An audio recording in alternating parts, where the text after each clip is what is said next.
In any group of children, there's always one who reaches for the door handle while the others are still looking at the grown-ups for permission. If you look at the school roster, that child was almost certainly born in January. Because they entered the world at the very beginning of the calendar, they didn't just grow faster, they stepped into a vacuum of initiative that stayed with them for life. While their peers were still processing the rules of a game, the January-born child had already decided how the game would end. You see it first in the way they handle a minor crisis, like a spilled drink or a lost key. While everyone else is reacting to the mess, the person born in January is already moving toward the paper towels. It isn't that they are more helpful or more caring, it's that they possess a distinct internal clock that runs a few seconds ahead of everyone else's. They don't wait for a consensus because in their earliest developmental stages, they were the ones who physically could reach the shelf or articulate the problem first. This created a permanent neurological shortcut: see the gap, fill the gap. But here is where it becomes even clearer. Watch them in a meeting or a crowded social gathering when an awkward silence falls. Most people feel the tension and look at their phones. The January-born person feels the same tension, but they are the ones who will break it by asking the first question or suggesting the next move. It isn't a desire to lead, it's a low-level intolerance for static air.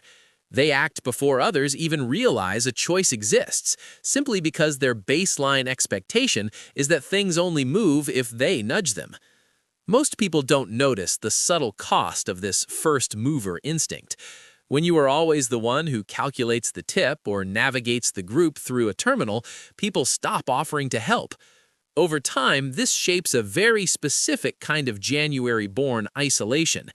They aren't lonely in the traditional sense, but they operate with a quiet, underlying assumption that if they stop moving, the entire machinery of their social circle will grind to a halt.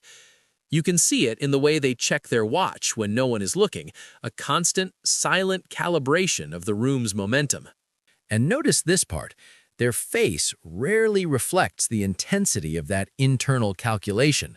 On the outside, they appear composed, even indifferent, but underneath, they are simulating the next 3 obstacles. If a friend cancels a plan, the January-born person has already mentally reallocated that time before the text message is even finished being read.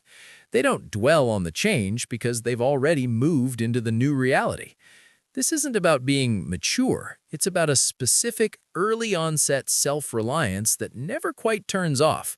Even in their personal lives, they tend to treat their own emotions like a logistical problem to be solved, rather than a feeling to be experienced.